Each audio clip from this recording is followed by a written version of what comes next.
Abena Fremah pankrono kumase we complainant Usie ohinini adazwa Kwabena usu accuse wano so pankrono kumase court order in court Mami Fremah me pa cha ho te sei Erade aduma na so me so me ho ye me do fefe me pa cha hwe me ha ye wo Bible ye wo Quran ene ye wo bodua de he na ape pa cha me pe Bible yo oy ma se wa bu so jima abai fansani fani peja fakos me Abena Fremah asema me bekan eye no kretrodo kontompo nka ho kontompo ba kokoro ni onyame boa me Erade boa me order yedase mam ya wiei awie de boko e ba enye bone so e bone kura na nyame adom yeda so tenkwamu yi menya ba ene se meni abrantie beti eye pankrono ultimate genasi yete wo ne yente adwenase ho ade ne yete overseas na asetena ni man yedi efiewura ni 2 years meji abrantie ne metena me fie 3 months o de netena me ma me dem 3 months na me bi kurada metodo na mo maninti me ne nete wo no akasa yedi 2 years sa akasa na me fie ho no na ekoso na mani nje afei efie ho emranti aye no nsan osora no pa ompestimpo na odi o machi tina ha me na me madamfo bi di ho nkomo na se ne kunu ye electrical water ewo mfanse fa kuro no ntonche na menka yo e na so wonya eden bi wetimetim genase na semepa ne kunu beba ne akohwe na me anu ekoye na dan ne na mse manage ho se dia blantie ni si ho a oye mempe asetena na ekoso na me no yakotena ho akasa sa emasem ensa anamfo bone me so mempa danfo ti me no nam na bossa abla na ha me ne kasa boko ade be kasa boko no sada na de chinya kra de works ti me de ne kakran ma me ba me fanse me ba onya 9 months nyinsen sa betre na ma se obetina wo ma me fie ho no obetina sa tam ne de na abanyem wo fie ho o da bi na ya nyema ma asei asem fanse 5 months manam di 2 efri me ma me fie on ne course efie no ma so na mka chen se ni nyinsen semasi nyahwe me hu ni se ya ablabo de so wan fa makoma nkoto nchene ayo anasa ofa nchim so e de makoma ebe kamani inti no so ho din de life inti mesrew se yakoba bi na amwa ya ha de yenhwe hu so ye se de kosi ho no ebi nsi wa ha osemate ebi nsi biem no afi mi tu kwan se me ko mi sister ho obako no ode obaba na ne namfofo na ne beka mi kombisa no kwabena sise ni etesen enya no kre ma yesa nya mintia meka mintimi nya sa wachi da Fremah maka che o se minya bone wachi ti mo akasa sa na no so efiewura 2 years na e kope obi on completed ma me ne so won fa maye ko se ne nipa ho ayi hu ode be ma yakwa na twe yakoye na dura kwaje na japade na ona ne kasa ya no sisu hu na yere ne dia on fa japade yi ne fie ne ma no cause oni minipa tinam sumi ni ha me ko he mi sister wo fo bi won kan timba na me ne ko na me se ma me mi so hu ye mobo ne fa ye dai e mai ne boni ni yetiri no se akro kan hu nti wo hu ye mobo dia mai because ona ne man na de e ma me so me fa akola we nkoda abontin man tonton yen no de dan man ti da e ko den no asama me ka chense ni slow esi ye mani nsi ha saadie we ye koso no mempe entokwa na mo ya setena nti ha ye me nsi ha se ma ye obone a o de ka kire me na mempa o che onso aye me bia de o ye mbia me so me je mama naka because me nipa me fa asem hye me hu me ka play a me ho atom e hye mu kra me yare no so bia ni ho na me se saadie a mate na me de ha me eye masem ne nsane namfo na ode ohunam ebo wo mo ohu kire wa sa namfo no bia ni ho a me hu se oboa nti twon from me hu sa bla body ode na oyere na oma onamfo no wo mo na yede na ne omontina osimati ebi nsi bi tin mami bi ton sa ho no ko se na ho abaya bi wo fie ho ide minim nsem on ya gwan kan anajo 10 na wada sa dan na aba ebre no na abaya ne frɛ ofrɛ to aso 3 times na me frɛ no na am ka chense ofra abaya wa nya abaya no me frɛ me kunam se abaya we wo frɛ anajo be 10 ibi wa 9:30 me mpesa me dana obi nya ne me ato ansesa na meti nti me sro nkomo bia wo mo no ntam kasa kyerɛ no na sa akɔ ne de onjai me kai wan fi na ekoso te ma me de get ne number me kun ne phone so na me to recording sese mabusa no mplenta na osi bibia ni omontem just a friend dia anya me so me pe prove na me to me anim se ma me te ye nda no anajo no kula baby o so te me kan me yale awoti go me so anajo na na de chen necessary me van se kwasi ada opie no abahoro no me si ada o se me hwe bo na hye wo nam me no ta ka me nte so hwe board na de adan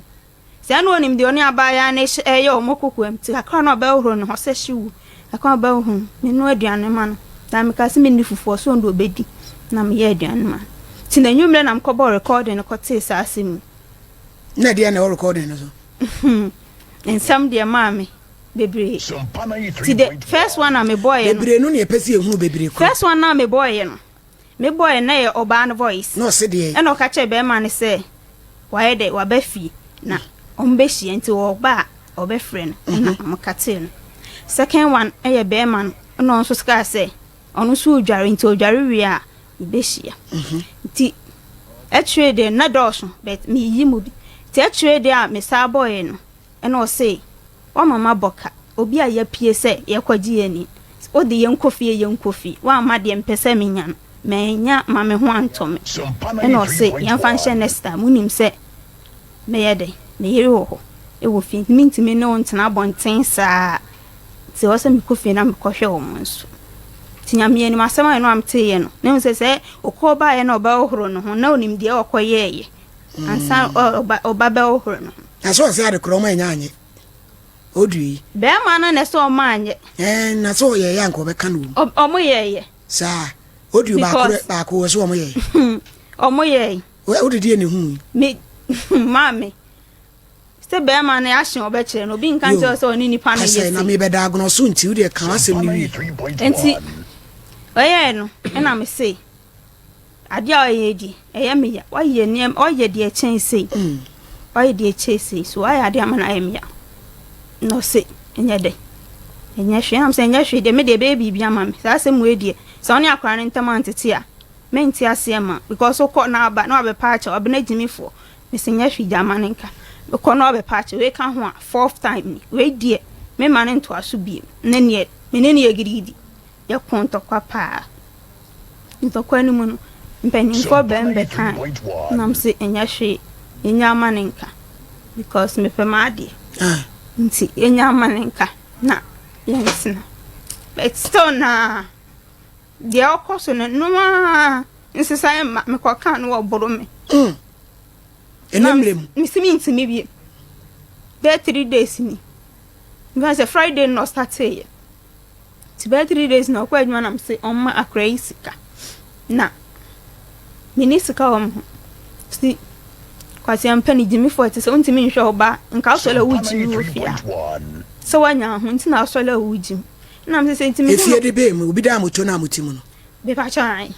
enti se mi ho no kre na me ka na che se jimi na me jimi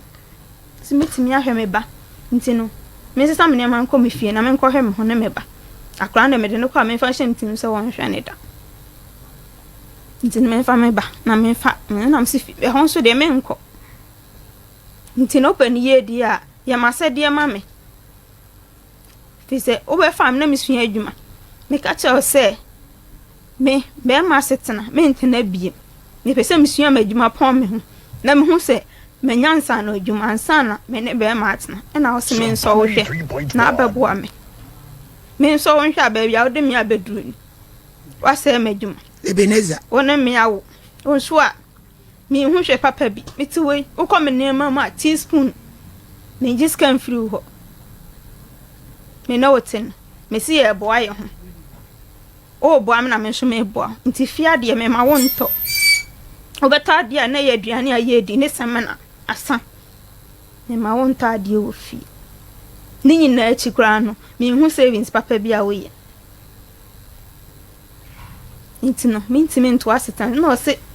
na mso wo nya den on peska mame na fa me nkoto madwumani na me nya den me nko ogaje am se gise me kodi me ho na me de ahwe me ho na me ba ase me na woti ma na wat na mfie mi ensani ne fa ba ma wo achi anya se bi na ma yense me po yes me pe papa nso enu ni mi ede na esi kwan nempe mame enya makono mpo se me esa etia me kunu because minim se me ye mo enti se oba fefe ba wo ba ye no o ha pa be na se me ha onyina ne se on hwe ne ba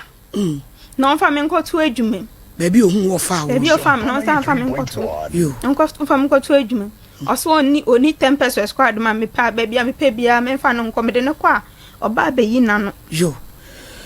mami Fremah oba me ba fefe wukun abrante no ayo ho ade ba cho de on fa peteshi wa quarter rover kran ko se me ba enko wabusuafo on fa peteshi ko ba ko kran ko awo keka no eno ene sei Utie ohini menenete de me wa misini tinti sa na me ja be kan sa akoda abayo a ono ma eno papatie abrante wahu baby otie tuno utumi nya akukuduro titi wuroman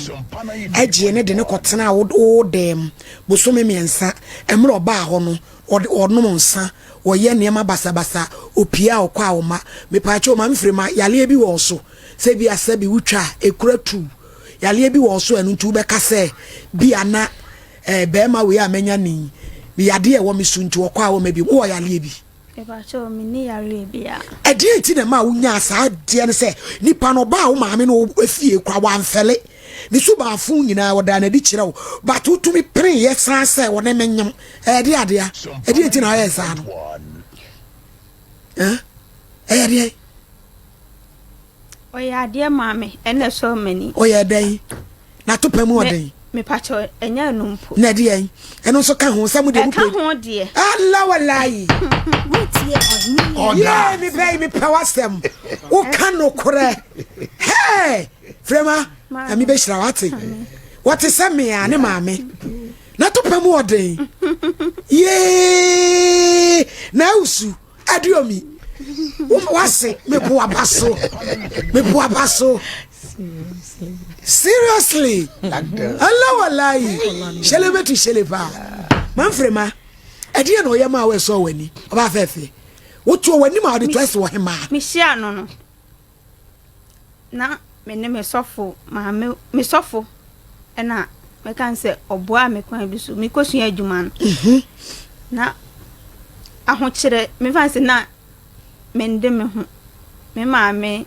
eni bi papa no so obeboa so on so de masem say kula no de oto obi apa ahwi so obi amane bla ti me koye adwuma choba adwuma na me nyeska kakra na me de to so in machine manager de pam ho inti me pese me sua eno na lucky madam bi so me mu se obeboa me na me pon me ho ma bechia mitin sama na msemati enti asori na me kono so for ma me ne se me ne ni kunu twempna me nso me ni makoma m se na ntisa so for ma me so twekora me twekora se me ne enti na fe opon asori insoleman we se Fremah mama beka se Fremah mama beka se na me se debi me to me nya oba fu metimi afa bema bet me se me mpe bema bia bi enti me kana se adwene me nti ase de na ma me ne ye no ne ha me nti adwuma mu na enokra nya ono na de betu mani efia otim be ma ba ko ka no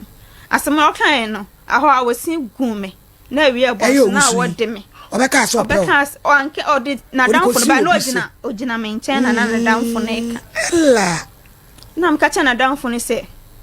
me die me ninje be ma asetina bie because my phobia am one to say mabla nya sikato machine de me pese me yede because you adwuma epon and no se me de me nso ne hwe na obeboa me na me gitum te no na e ofe no me wo ye no obeya asede se oba wo a se de be ma be obeyi me de beto ne badin kama nti oye sa de no o se me hia no fofo na me no na me pen pressure na me de be hia no it oye sa de no kama be nya odroma no ma me hu se abeme obeboa e na fe nso no empasson and also I had you. One no crab who needs to get it in say, and you make Ginny Moon. Hey, my solia, mammy, Fremah. Oh, he mammy pen, I send pay you. Mam said, why? I shall call you a bedroom. Mam Fremah, Mam, see a year on a marijuana, me may. Margie, what you know what you say. Ma wo baako nti hwan na me de ko wale no enti ye kumu kla mo se stir eno ye number 1 ena topamuden no so mo pe ti ye kumu kra but de wo mu nie ememu wa na o maba no wo mu nya o madwe so o mo ye committed o woman oni wo twempena onyane saa ope ba se woni wo betena dem se maame eni ku no they are not ready ejes office se wagene na bra baba so wo se ne so wo tete no wo pe pa but de tie wo ne te no ne ho kura yira no obenya ka wo ba bi oro to tene ba bi okone nam a obeba ne ade but e say na kwese responsibility bi wo pia wo tey wo ko he o mani nyi sa de no